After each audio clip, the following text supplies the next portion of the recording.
Assalamualaikum warahmatullahi wabarakatuh. Halo semuanya, selamat datang di video kali ini. Kembali lagi bersama saya Ata.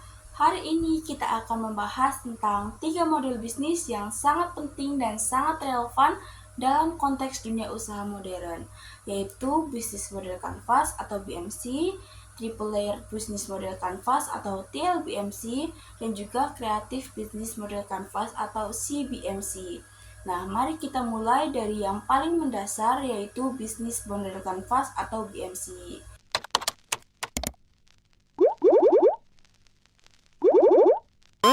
Bisnis model canvas atau BMC adalah sebuah kerangka visual yang membantu kita dalam memahami bagaimana sebuah bisnis menciptakan, menyampaikan, dan menangkap nilai.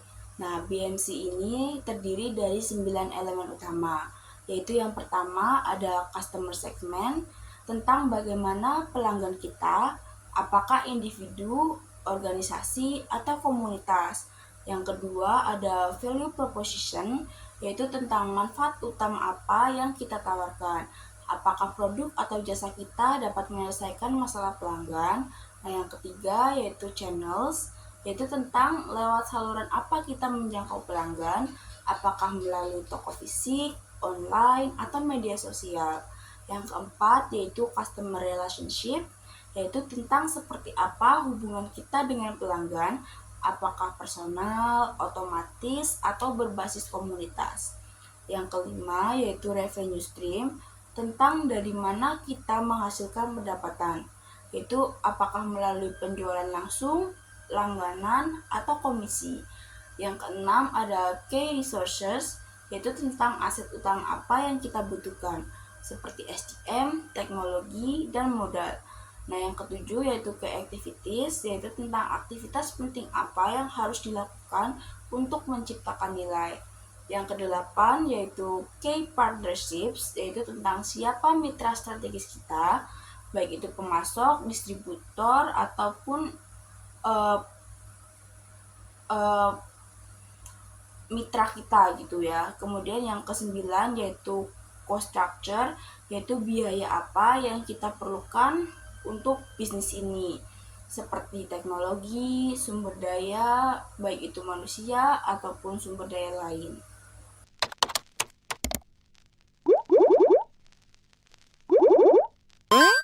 Nah, bagaimana sih cara mengisi BMC dan bagaimana contoh BMC itu sendiri?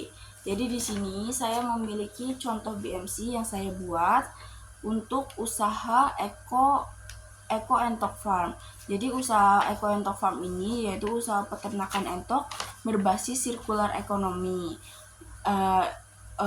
Usaha ini itu menjual ada daging entok, bulu entok, entok hidup, dan juga backlog jamur dari limbah kotoran entok. Nah, jadi bisnis model canvas sendiri itu ada 9 elemen. Nah, cara mengisinya itu dimulai dari sini, yaitu customer segment. Jadi untuk Eko Entok Farm sendiri ada beberapa customer segment. Yang pertama itu ada konsumen rumah tangga. Yang kedua ada restoran dan catering, khususnya restoran dan catering yang menyediakan menu dari daging entok. Kemudian ada peternak entok lokal, ada industri kerajinan dari bulu entok, ada industri satu kok, dan ada petani jamur. Nah, setelah mengisi customer segment, kita lanjut ke value proposition. Jadi untuk Eko Entok Farm ini nilai yang mereka tawarkan itu ada beberapa, yaitu yang pertama ada daging entok berkualitas dan terjangkau, kemudian ada budidaya bersih dan ramah lingkungan, ada backlog jamur berkualitas, dan ada bulu entok putih dan kokoh. Kemudian setelah mengisi value proposition, kita lanjut mengisi bagian channel.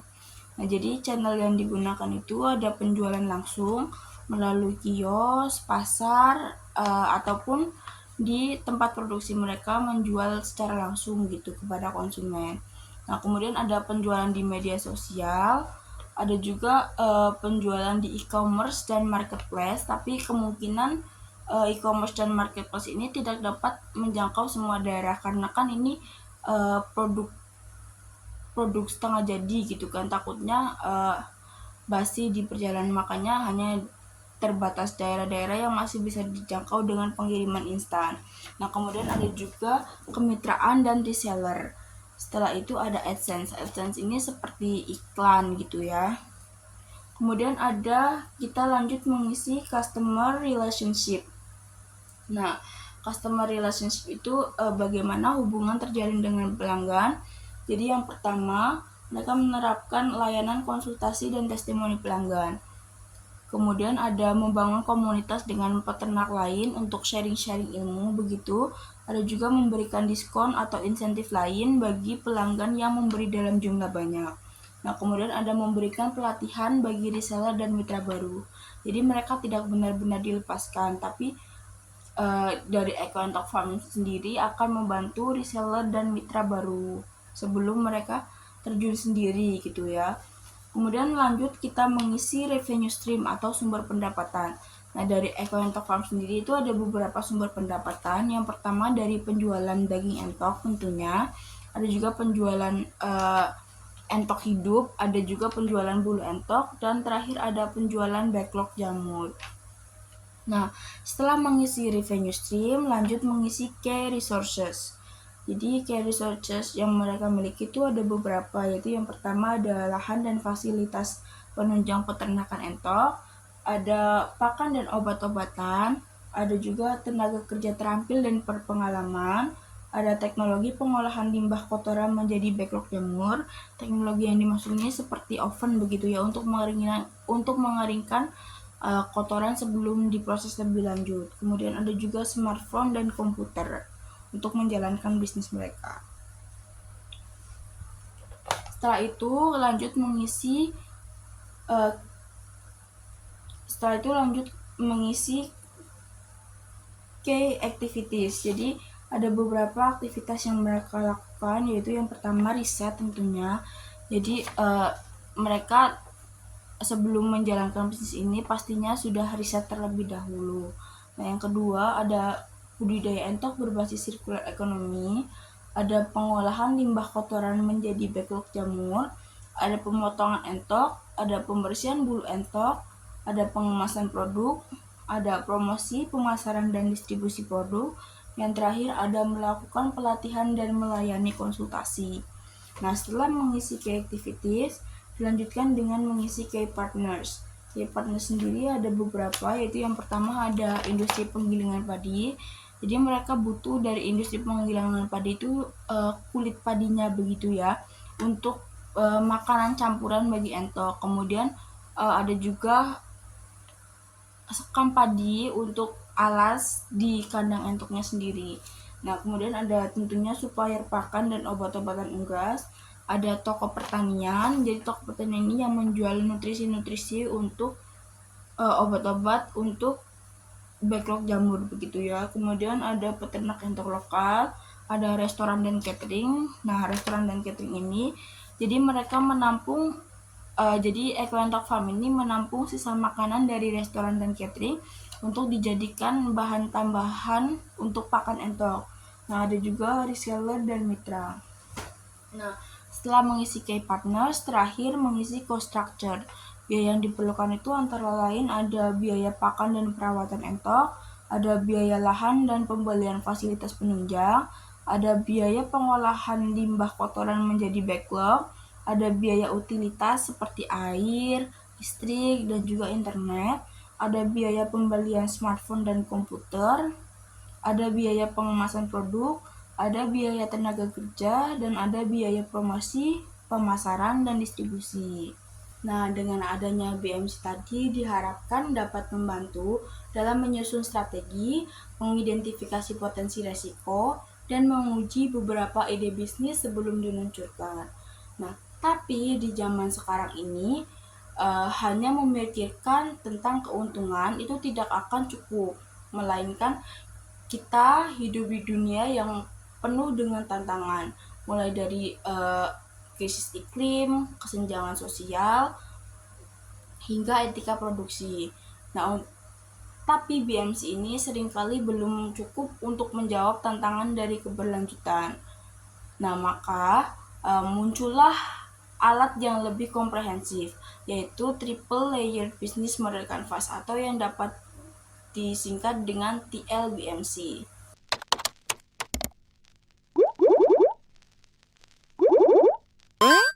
TLBMC adalah pengembangan dari BMC dengan menambahkan 2 lapisan baru, yaitu lingkungan dan sosial, sehingga ada 3 lapisan totalnya, yaitu yang pertama adalah lapisan ekonomi. Lapisan ekonomi ini adalah lapisan asli dari BMC, berisi 9 elemen yang tadi sudah kita bahas sebelumnya. Nah, contohnya itu selain yang tadi itu ada perusahaan Nespresso. Untuk perusahaan Nespresso ini customer segmennya yaitu pelanggan rumah tangga menengah ke atas dan kantor. Kemudian value proposition mereka yaitu kopi berkualitas tinggi dalam kapsul yang praktis dan premium.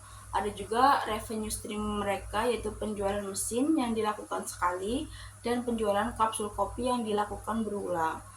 Ada key partnership mereka yaitu produsen mesin, petani kopi, dan distributor logistik. Nah, tapi bagaimana sih dengan dampaknya terhadap lingkungan? Nah, akan dibahas di lapisan kedua yaitu tentang lingkungan. Lapisan ini menggambarkan pendekatan life cycle assessment. Nah, jadi kita menilai dampak lingkungan itu dari mulai bahan baku hingga akhir masa pakai.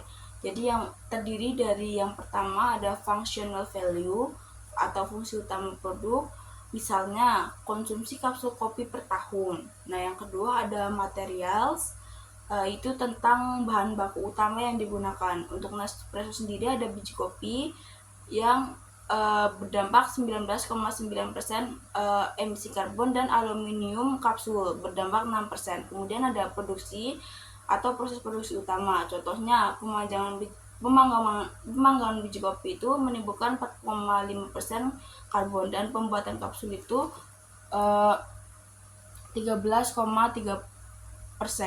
Kemudian ada suppliers, yang keempat ada suppliers dan outsourcing, meliputi pasokan listrik, air, outsourcing. Yang kelima ada distribution, meliputi transportasi produk seperti kereta atau truk.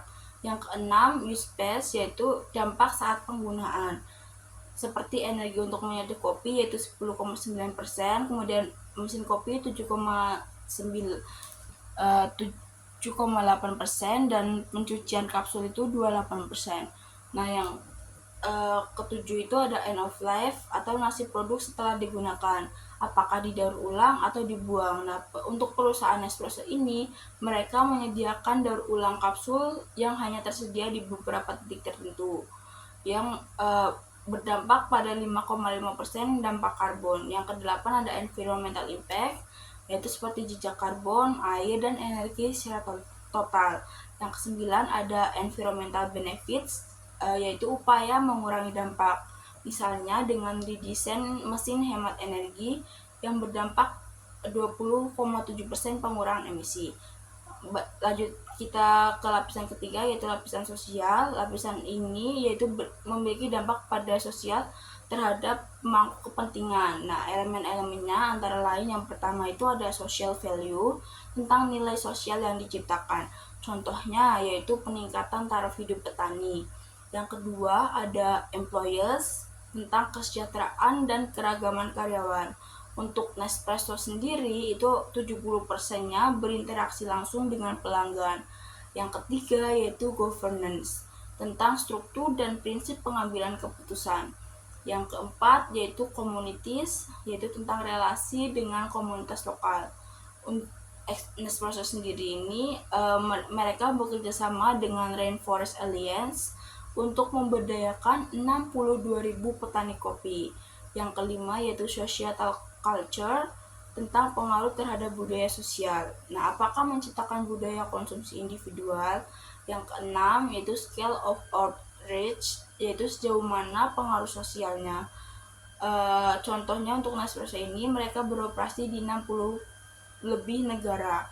Yang ketujuh end users, tentang penggunaan akhir, bagaimana mereka terpengaruh. Yang ke-8 yaitu social impact, tentang potensi dampak negatif seperti ketergantungan konsumsi. Yang ke-9 itu ada social benefits seperti pelatihan, pendidikan, penguatan komunitas. Nah, TLBMC ini memungkinkan kita untuk menganalisis model bisnis secara holistik, baik secara ekonomi, lingkungan, maupun secara sosial. Nah, dengan TLBMC ini kita diajak untuk membangun bisnis yang berkelanjutan, bukan hanya sekedar menguntungkan. Nah, tapi bagaimana sih jika kita bicara sektor yang sangat unik, yaitu seperti dunia seni? Nah, maka pendekatan yang paling cocok adalah Creative Business Model Canvas atau CBMC.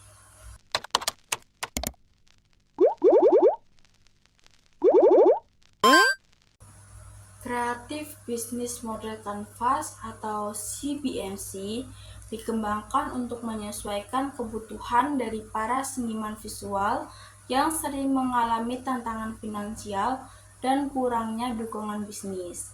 CBMC ini terdiri dari 11 blok yang dibagi dalam 4 kuadran. Kuadran yang pertama yaitu manajemen infrastruktur, terdiri dari key activities yang mencakup produksi karya, administrasi, pemasaran. Kedua yaitu key resources, mencakup studio, bahan seni, media sosial. Ketiga yaitu key partners, mencakup galeris, agen, sesama artis, dan keluarga. Kemudian kuadran kedua yaitu produk, yang mencakup yang pertama art products, itu berisi tentang karya seni fisik seperti lukisan, ilustrasi, media campuran. Yang kedua yaitu art service seperti jasa seni, contohnya lokakarya, proyek komunitas, dan lisensi desain. Ketiga ada artistic identity atau identitas unik sang seniman, berisi cerita pribadi, motivasi, nilai simbolik. Kemudian kuadran ketiga yaitu antar muka pelanggan, mencakup yang pertama communication atau cara artis berkomunikasi melalui Instagram, blog, pameran. Yang kedua your audience, jadi berisi audiens bukan hanya pembeli, bisa teman, institusi, atau pengagum karya. Ketiga yaitu channels atau saluran distribusi karya, yaitu melalui galeri, studio pribadi, online. Kemudian kuadran keempat yaitu aspek finansial, meliputi revenue stream seperti penjualan karya, lisensi, mengajar, proyek komersial. Kedua ada cost structure seperti biaya produksi, promosi, partisipasi pameran, dan lain sebagainya. Kemudian ada contoh kasus dari studi pada 7 artis profesional. Yaitu yang pertama, nilai klien sangat subjektif. Cerita, koneksi emosional, otentisitas lebih penting dari harga. Kedua, banyak artis menghindari sistem komisi karena membatasi ekspresi artistik. Ketiga, yaitu hubungan dengan audiens seringkali informal dan dibangun lewat media sosial. Nah, CBMC membantu artis dalam menjaga keseimbangan antara nilai ekonomi dan nilai simbolik.